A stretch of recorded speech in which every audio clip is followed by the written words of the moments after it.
Bien, ya un poco aprendimos sobre lo que es las claridades, el examen de cada uno de ellos. Ahora vamos a empezar a ver, digamos, un poco de lo que es la patología frecuente, que en general lo vamos a ver en el transcurso de nuestra vida como médicos. Médicos generales, médicos ginecólogos, pediatras, cirujanos, ¿no? ¿Por qué? Porque se supone que ustedes son médicos, ¿no es cierto? Y para la gran mayoría de la gente, el médico sabe todo, ¿no es cierto? ¿Cuántos de ustedes, familiares de ustedes, ¿no es cierto?, se ilusionan, dicen, ya mi hijo va a terminar, mi primo va a terminar, mi sobrino va a terminar, o mi sobrina va a terminar, va a ser médico, ¿no? Me va a atender, me va a curar.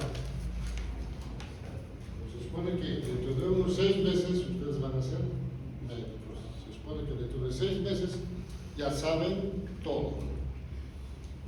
¿No es cierto? Para la población en general, una vez que terminen y tengan el título, ustedes son genios. Porque saben todo.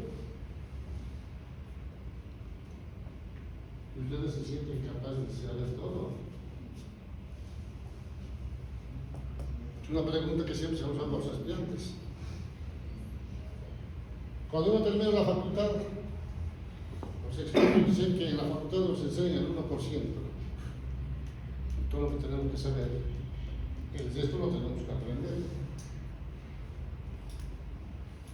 Pero ese 1% significa que el docente explica mucho, poco, nada, ¿no es cierto? Y de eso aprenden, aparte de lo que leen o no, eso suma al 1%. El resto lo tienen que aprender como autoformación. Entonces, cuando hablamos de patologías tenemos que tomar en cuenta ciertas cosas, porque en general la patología no viene etiquetado con nombre y apellido, tengo esta enfermedad. Viene con síntomas, ¿no es cierto? Y con signos que nosotros tenemos que observar y nosotros tenemos que darnos cuenta, nosotros tenemos que encasillar a una determinada enfermedad. Algunos de los estudiantes, no de esta universidad, de otra universidad, me decía, creo que sacó una calificación de 70, que era, creo que la mejor estudiante. Doctor, me reclama, no estudié para esta nota. Sí, perfecto. ¿Quieres dar examen con tribunal y con paciente? A ver si sacas 100%. El detalle no es decir, yo soy el mejor estudiante con relación al resto, yo quiero tener 90 de calificación, 99 de calificación, porque yo he estudiado para eso, pero cuando uno se enfrenta a la realidad, a los pacientes en el hospital, no viene etiquetado, tengo hemorragia subaracnoidea, tengo un tumor cerebral, viene con síntomas, y si no te diste cuenta, ¿no es cierto?,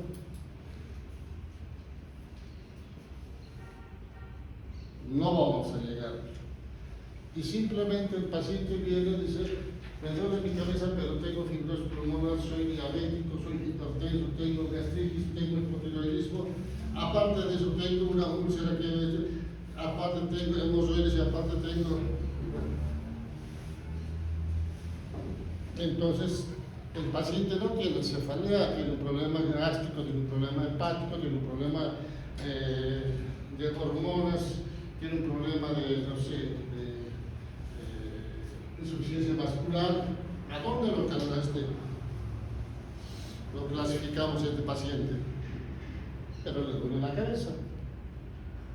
Entonces, fíjense ustedes que cuando algunas veces ustedes van a ver en los exámenes, les pongo este tipo de cosas, casos clínicos, esta misma estudiante dice, las preguntas eran capciosas.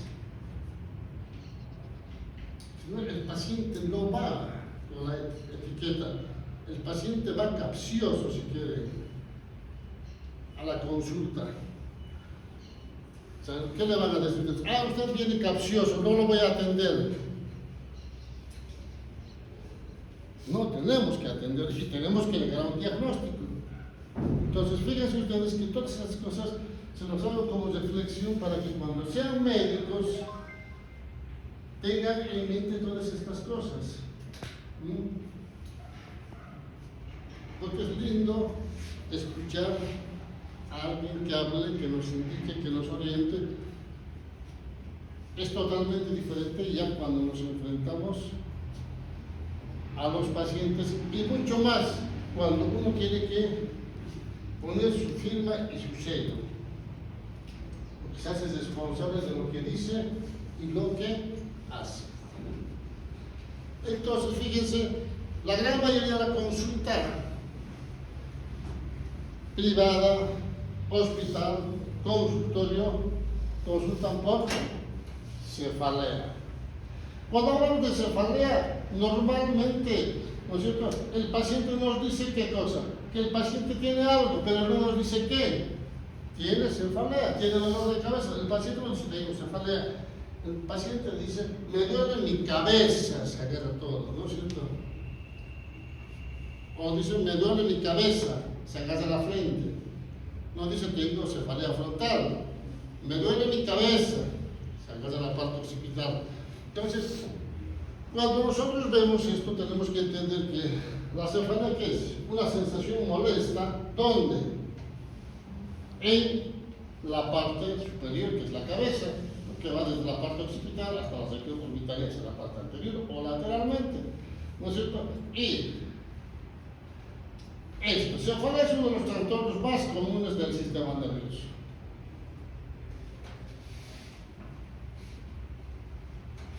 Y acá dice, en general, un adulto, por lo menos una vez en su vida, sufrió de cefalea.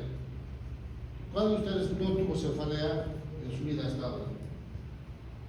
Levante la mano. Todos.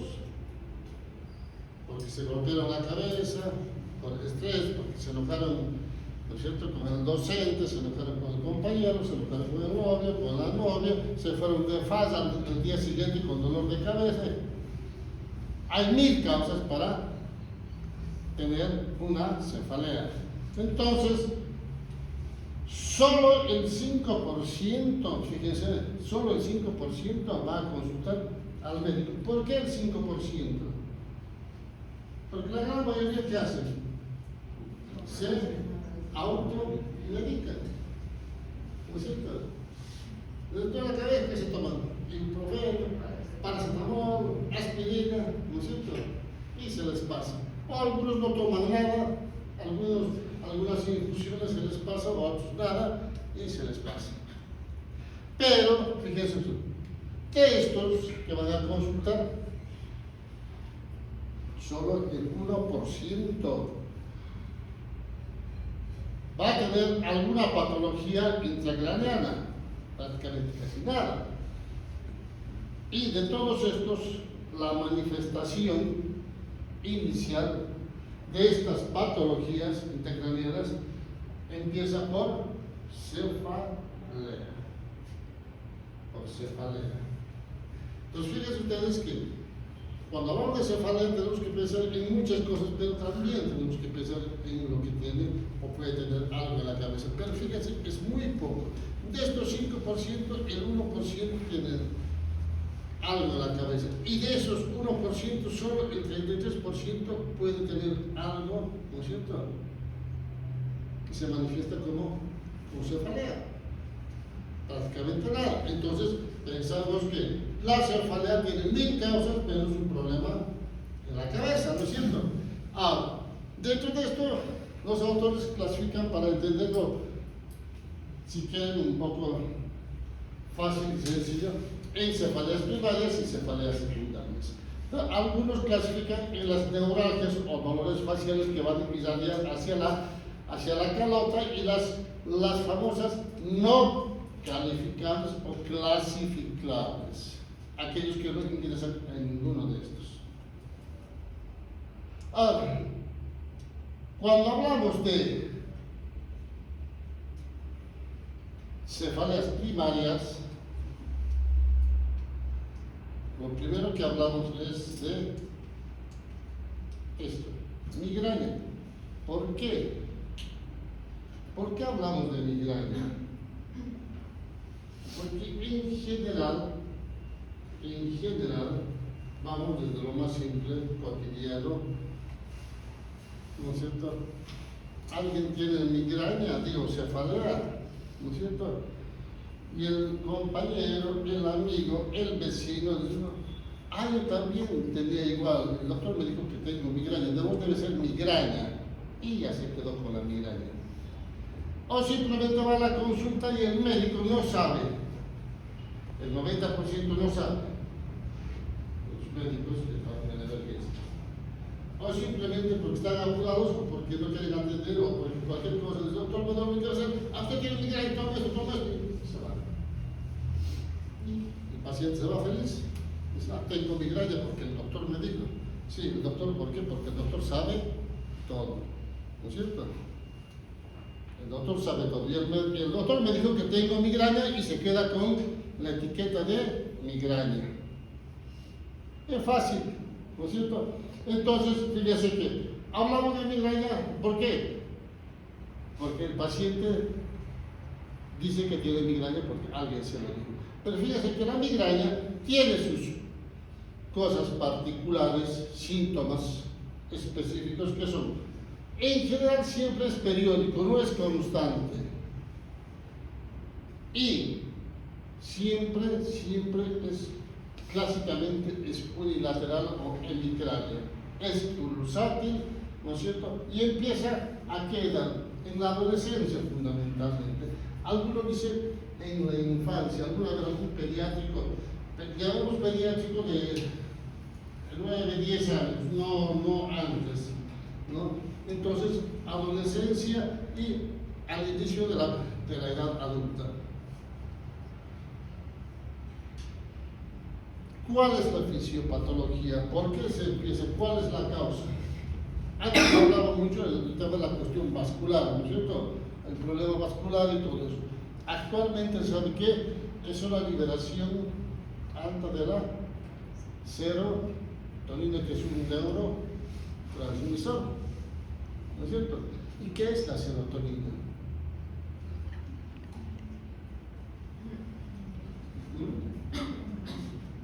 ¿Qué es la serotonina? La hormona de la felicidad. ¿Cómo? La hormona de la felicidad. ¿Qué acción tiene? Es un vasoconstrictor, ¿no es cierto? Ahora se sabe que esta es la causa, por alguna causa hay aumento de esto y por eso el paciente tiene migraña.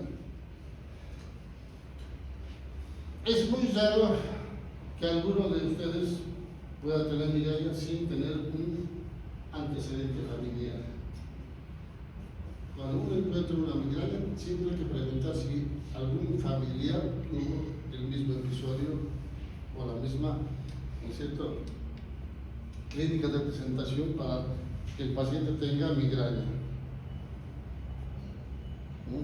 Entonces es un trastorno familiar reconocido, ¿no es cierto? El dolor empieza al inicio, cuando está empezando la cefalea, empieza por pocas horas, 2 horas, 3, 4 horas y se pasa. ¿Y se pasa con qué? Con analgésicos simples, un paracetamol, una aspirina, un ibuprofeno y se pasa.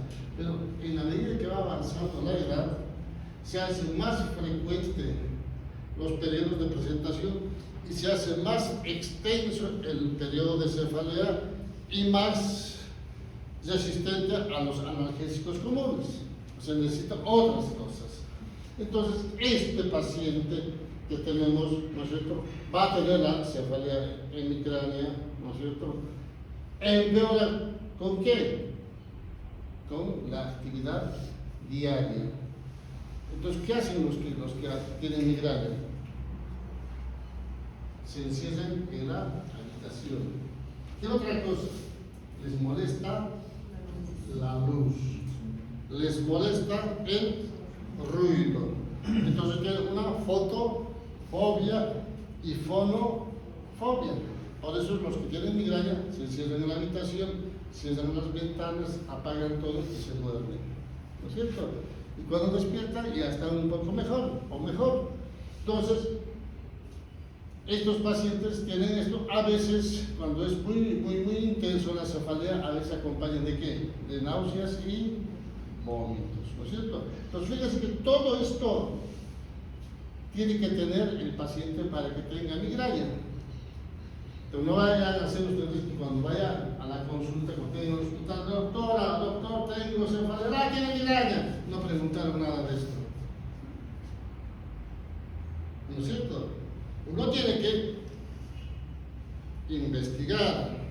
Para eso aprendimos, ¿no es cierto?, el examen neurológico. Para eso aprendimos a hacer historia clínica. Entonces tenemos que saber cuál es la causa de su cefalea. Y fíjense ustedes, no es la primera causa de cefalea en la clasificación primaria, es la segunda. Pero ¿por qué hablamos primero de migraña? Porque es lo primero que decimos como médicos y lo primero que le sale al paciente o ya viene con esa etiqueta de migraña. Por eso empezamos a hablar primero de migrañas. La prevalencia, el 12% de la población, la relación entre hombre y mujer, más frecuente en las mujeres de 18 a 6, el pico de prevalencia cuando ya está, ¿no es cierto?, en el pico máximo de tener las crisis de cefalea entre los 25 y los 45 años, a la edad de ustedes. Si alguno tiene migraña debe saber que es así, es más frecuente, más intenso, ¿no es cierto? Y clasificación de las migrañas, ahí vienen estas que vienen con aura y las sin aura. Migrañas con aura, ¿no es cierto?, avisan previamente antes del episodio, y las que son migrañas sin aura directamente se manifiestan con cefalea. Y de estos es el mayor porcentaje, el 85%, las migrañas sin aura. Aparecen cefaleas, obviamente, de pronto, ¿no es cierto? Siempre es el cráneo, después se hace toda la calota, ¿no es cierto? ¿Puede tener náuseas, vómitos? Sí. ¿Le molesta el ruido y la luz? Sí. ¿Aumenta con el movimiento de la cabeza? Sí. Ahora, consumo de chocolate, queso, tomate, naranja, cebolla, lechuga, rábano, no sé, etcétera, etcétera, ¿provoca? Sí. Entonces, si ustedes se juntan, ustedes todos son migrañosos y de pronto les molesta el chocolate, el tomate, la manzana, la pera, la milanesa, no sé, el cigarrillo, al final no, se van a morir de hambre, ¿no es cierto? ¿Por qué? Porque a uno le hace mal y tú dices, entonces no comeré, no tomaré, no beberé, se van a morir de hambre y de sed. Pero el detalle es que esto solo a algunos pacientes les provoca, les desencadena la cefalea de chocolate, pero no el queso, tampoco el tomate, tampoco la naranja. Bueno, al otro seguramente va a provocar la naranja, el esto no. Mucho depende de cada persona. No es que digamos es eso, pero en general, los que son migrañosos, ya sean médicos o no, escuchan esto y tratan de no comer.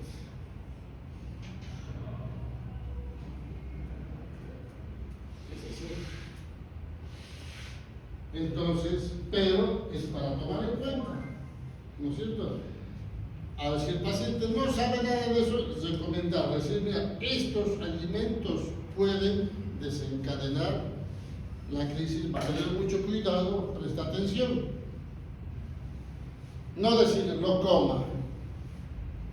Tiene que prestar atención a qué alimentos, ¿no es cierto?, le desencadenan la crisis de migraña para que en lo futuro evite, digamos, consumir. No que no consuma, evite. Si lo tiene que consumir, va a consumir, obviamente. Pero si puede evitarlo, mejor. ¿No es cierto? Algunos dicen falta de vitamina D, la riboflavina, las coenzimas Q10, todas esas cosas pueden provocar y desencadenar la crisis de migraña. ¿Cuáles son las crisis de migraña con ahora? Son aquellos pacientes que cuando se despiertan, ¿no es cierto?, ya tienen los síntomas de preaviso. Entonces saben que cuando se presenta esto que siempre les pasa antes de la cefalea, ¿no es cierto?, siempre va a ocurrir lo mismo. Y en general son problemas visuales, problemas de olfacción, oído, pero más frecuentemente es un problema de la visión. Los famosos destellos de luces, los escotomas centellantes, las teletopias, los zigzags, los visión borrosa, brillantes, nublados, todo esto que de pronto se levantan y se les nubla la vista. Entonces saben que van a tener una crisis. O de pronto ven, se levanta y una especie de zigzagueo en la visión. O estrellitas luminosas. Entonces saben que eso es un preaviso de que va a tener una crisis de migraña. Hay otros pacientes que pueden tener, ¿qué cosa? Problemas de lenguaje, que no pueden hablar en ese momento, no pueden articular la palabra, o tienen lo que llama la gente, tengo adormecimiento de las manos, las famosas parestesias en la mano, en la mitad del cuerpo, ¿no es cierto? Entonces, todo eso son síntomas de preaviso. ¿Preaviso qué? Si no toman los analgésicos o no toman las precauciones necesarias, se va a desencadenar la migraña. Aún tomando los antimigrañosos, pueden tener, ¿no? Entonces, pero uno ya sabe que cuando le pasa esto, va a tener una crisis de migraña, ¿no es cierto? Existen otro tipo de migrañas, las llamadas las migrañas complejas. Estas migrañas complejas en general confunden con otras enfermedades, las famosas migrañas oftalmopléjicas. De pronto el paciente se despierta y tiene el ojo caído, el párpado caído, y no lo puede abrir. Entonces uno va a la consulta, ¿no es cierto? Lo primero que al paciente le preocupa es que el ojo, el párpado, que no puede abrir, ¿no? Y se olvida de decir que es migrañoso. Y el médico tampoco pregunta, por eso es importante el interrogatorio, la anamnesis. Entonces, uno ve el párpado, ¿qué es lo que pensamos? ¿Qué es lo que pensamos primero? Que tiene una lesión del tercer par craneal, ¿no es cierto? Y si tenemos lesión del tercer par craneal, ¿no es cierto?, ¿qué patología más frecuente provoca esto? Una hemorragia subaracnoidea, porque este paciente la parte del leer, yo no puedo creer que va a tener cefalea, de la migraña. Y la hemorragia subaracnoidea tiene entonces palpebral y cefalea, ¿no es cierto? Uno rápidamente se confunde y ¿qué es lo que hace? Uno le hace la tomografía y cosas, al final no preguntaron. Cuando le hicieron todo, viene otro familiar, doctor, no, esta es la segunda vez que le pasa, mi sobrino, mi tío, no sé, tiene migraña. Y a las pocas horas se le abre la boca. ¿Qué es lo que hicimos? Mejor dicho, ¿qué es lo que hicimos? Hacer el interrogatorio. Las famosas preguntas de semiología, ¿no es cierto? ¿Saben cuáles son las preguntas en biología? Las 4 preguntas.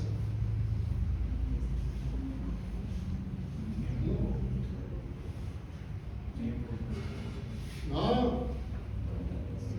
¿Cuáles son? Semiología. Ya se los dije, tienen que pasar semiología. ¿Dónde, cuándo, cómo y por qué? ¿Dónde le pasó en mi trabajo? ¿Dónde en mi casa? ¿Cuándo? Esta mañana. ¿Por qué? Porque no sé, estaba mirando la tele. Entonces uno tiene que preguntarse, o sea, todo lo que llevaron tienen que ponerlo en práctica.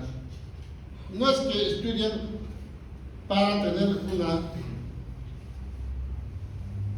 calificación.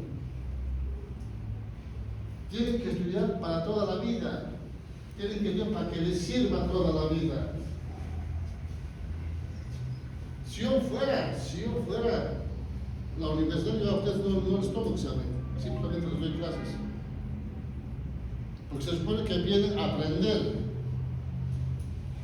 Si están acá sentados, están para aprender, no por una nota, no por un número, no para tener 80, no para tener 90, no para decir es un estudiante excelente.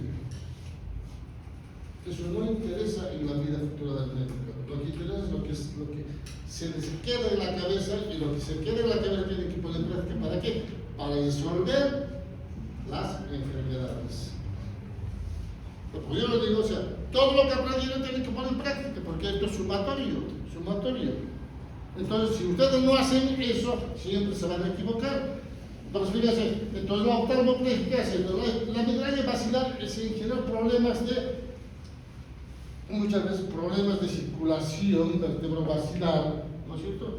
Que uno no se da cuenta, bueno, se manifiesta y de pronto empieza la cefalea tipo migraña y ya nos damos cuenta que es una crisis de migraña. Pero estas, por ejemplo, es muy complicado. Migraña secundaria al traumatismo. Dicen algunos, se golpea la cabeza, un accidente, un trauma, y de pronto a partir de ahí desencadenan. Probablemente no, probablemente estaba condicionado su cuestión genética de tener la migraña. Así no coincidencia que se golpea la cabeza y a partir de ahí empezó la crisis de migraña. Porque imagínense, si esto fuera así, todo lo que se golpea sería migrañoso, ¿no es cierto? Pero entonces, está clasificado y tenemos que mencionárselos. Ahora, la migraña hemipléjica es lo mismo. El paciente llega con hemiplegia, a veces con problemas de lenguaje. No habla. ¿En qué pensamos? En un ACV isquémico o ACV hemorrágico, ¿no es cierto? Inmediatamente pensamos en esto. ¿Y qué hacemos? ¿Qué hacemos? Tomografía. ¿Qué hacemos? Tomografía. ¿Qué hacemos? Tomografía. ¿Qué hacemos? Resonancia magnética. ¿Qué hacemos? Tomografía. ¿Qué hacemos? Tomografía. ¿Qué hacemos? ¿Ah? Resonancia. ¿Qué hacemos? Tomografía. El 90% dice tomografía, casi todos. ¿Cuándo? ¿Qué hacemos? El interrogatorio. Lo primero, interrogatorio. ¿Por qué no vamos a hacer la tomografía? Además de eso, ¿qué es lo primero que tenemos que hacer cuando el paciente entra en la emergencia, aparte del interrogatorio? Examen físico. No. ¿Qué hacemos? ¿Qué hacemos? ¿Le miramos y dejamos que se muera? ¿Qué hacemos? ¿Qué hacemos? ¿Qué hacemos? La extremolición. No sabe si escapa. Busquen al médico, dice el médico. Busquen al médico. ¿Qué es eso? Su grado, pues, bueno. El examen físico. No sabe, pues. Examen físico. Muy bien. Hay que estabilizar al paciente. Lo primero, oxígeno, ver si tiene buena saturación, si tiene pulso, ¿no es cierto? Hay que estabilizar antes de movilizar al paciente. Si hay accidente o no, el ATLS, hay que saber manejar.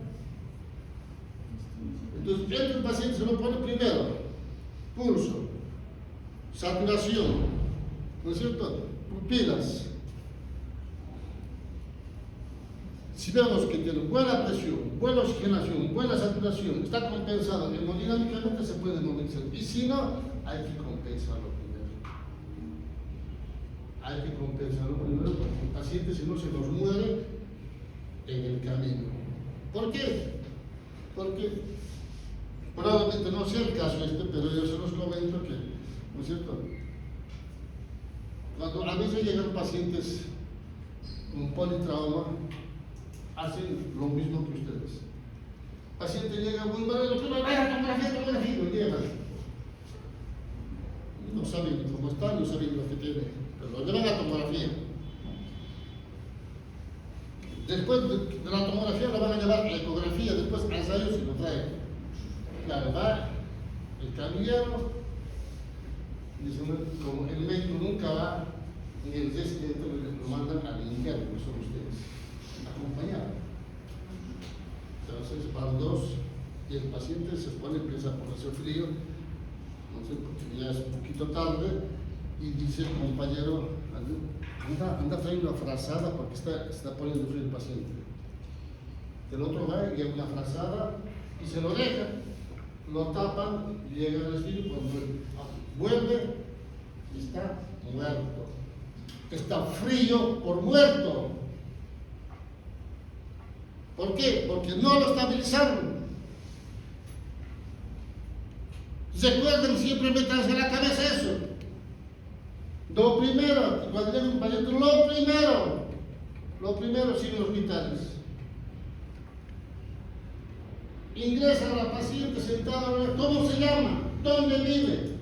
O sea, interrogatorio. Si no responde a la familia, si no tiene familia, nada, ¿y qué es lo que tenemos que ver? Primero, pulso, presión, saturación, ver las pupilas, ¿no es cierto? Examen rápido, ATLS. Entonces lo mismo tenemos que hacer con este paciente. No hay que llevar a la tomografía porque tiene hemiplegia. Ustedes van cogiendo la tomografía y no tiene nada. Entonces debe ser asemiquémico, ¿no es cierto? Y ya están haciendo una historia clínica, paciente con asemiquémico. Y viene la esposa y llega preocupada, creo que tiene una hemiplegia. Y, doctor, mi esposo sufre de migraña, es migrañoso y es la segunda vez que le pasa esto. Pasa 2 horas, empieza a recuperar y a las 3 horas se van caminando. ¿Y dónde está todo lo que hicieron? ¿Hicieron lo correcto? No. ¿Se equivocaron? Sí.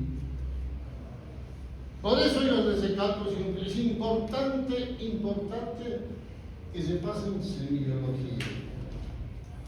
Porque es lo que menos les enseñan en las universidades a ustedes. Es lo que menos hacen ustedes. Semiología. Eso les va a ayudar mucho en su vida como médicos. Entonces, cuando empiecen a hacer eso, haremos lo correcto y no nos desesperamos. Porque la desesperación nos hace actuar de otra manera, equivocadamente. Eso uno tiene que estar tranquilo. Y para estar tranquilo tiene que tener el conocimiento básico de qué es lo que tenemos que hacer con nuestros pacientes.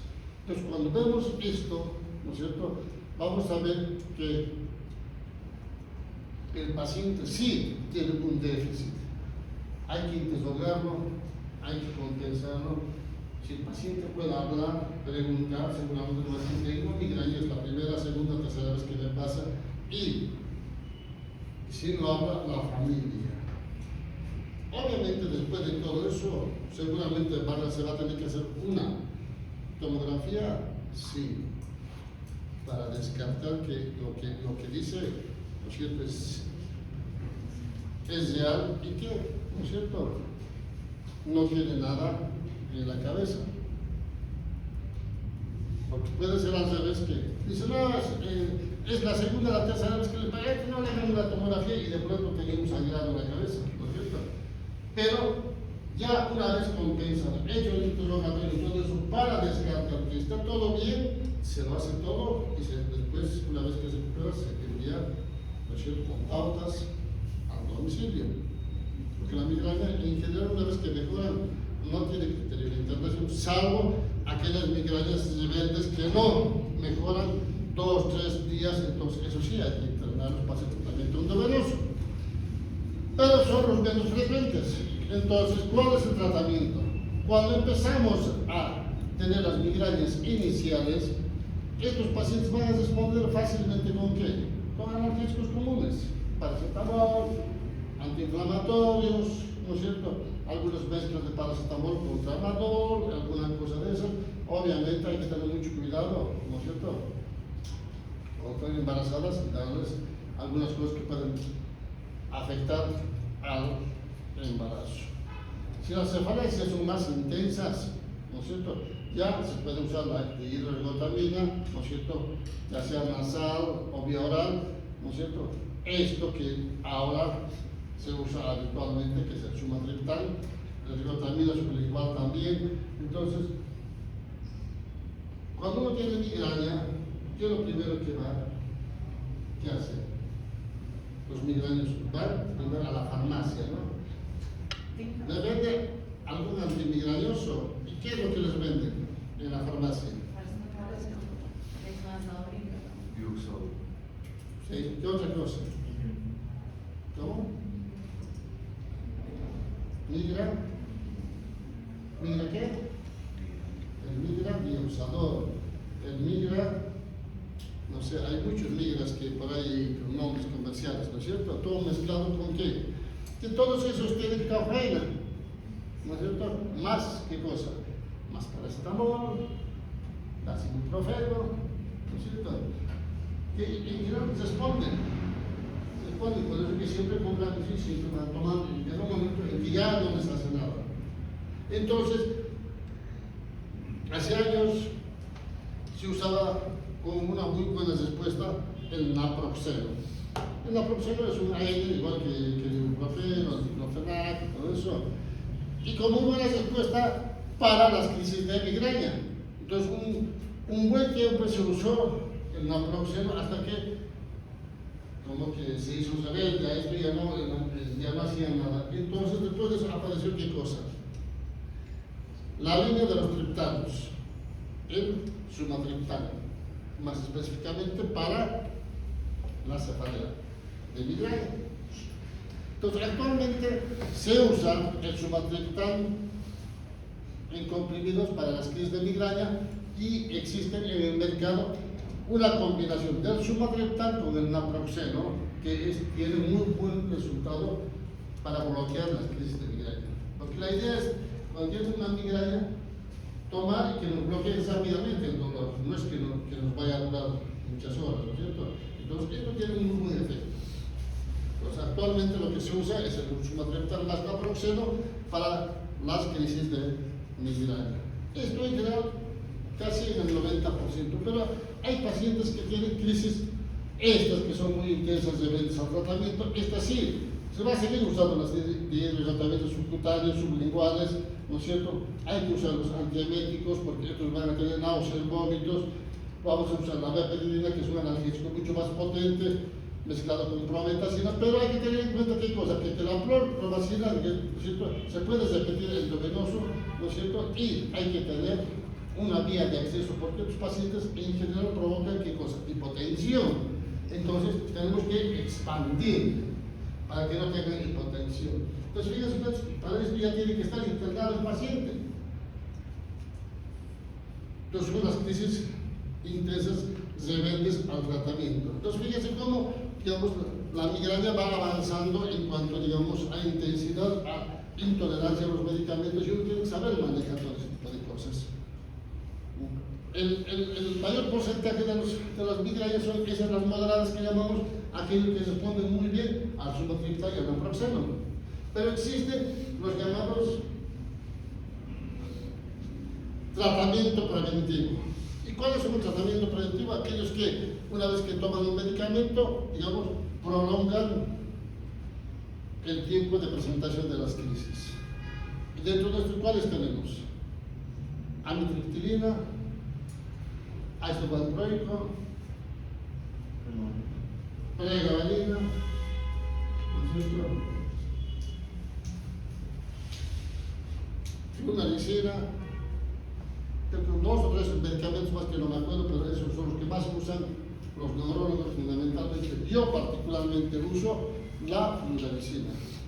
La flunarizina es un vasodilatador, ¿no es cierto? Yo siempre les explico, les digo, esto no es un analgésico, no es un calmante, no es nada, es un vasodilatador que prolonga las crisis de migraña. La gran mayoría de los pacientes que toman o se les indica esto son aquellos que tienen, digamos, 2 hasta 3 veces por semana crisis de migraña. Entonces, prácticamente ellos no pueden tener una vida social, no pueden ir al trabajo, no pueden ir a estudiar. ¿Por qué? Les duele la cabeza, si están en clases como ustedes no atienden, no aprenden, porque siempre están con dolor de cabeza, mejoran al mediodía y mañana otra vez se falea. No pueden tener, no pueden salir a ningún lado, no pueden trasnocharse, no pueden estar cerca de ambientes concentrados, no pueden estar con el olor del cigarrillo, etcétera, etcétera, que eso desencadena crisis. Entonces, ¿qué hacen? Se quedan en la habitación. Entonces, fíjense, a estos pacientes sí se recomienda tomar el tratamiento preventivo, ¿no es cierto? Y eso tienen que tomar en general, tengan o no tengan crisis de migraña, lo tienen que tomar. Sí o sí lo tienen que tomar. ¿Por qué? Porque es una forma de prevenir y bloquear y alargar y prolongar las crisis de migraña. Entonces, fíjense, cuando hablamos de esto, ¿qué es lo que estamos haciendo?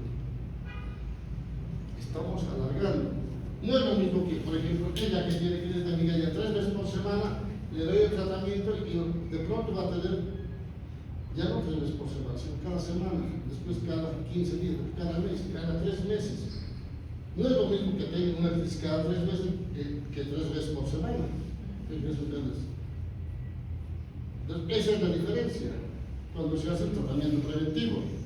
Pero tiene que seguir tomando los antimigrañosos en cada crisis de cefalea. ¿No es cierto? En cada crisis de cefalea. Bien. Creo que nos prolongamos mucho, tenemos que terminar el tema, no avanzamos ni la mitad. Bueno, cefalea tensional, nos quedamos acá. ¿Alguna pregunta sobre migraña? Quais são as causas menores de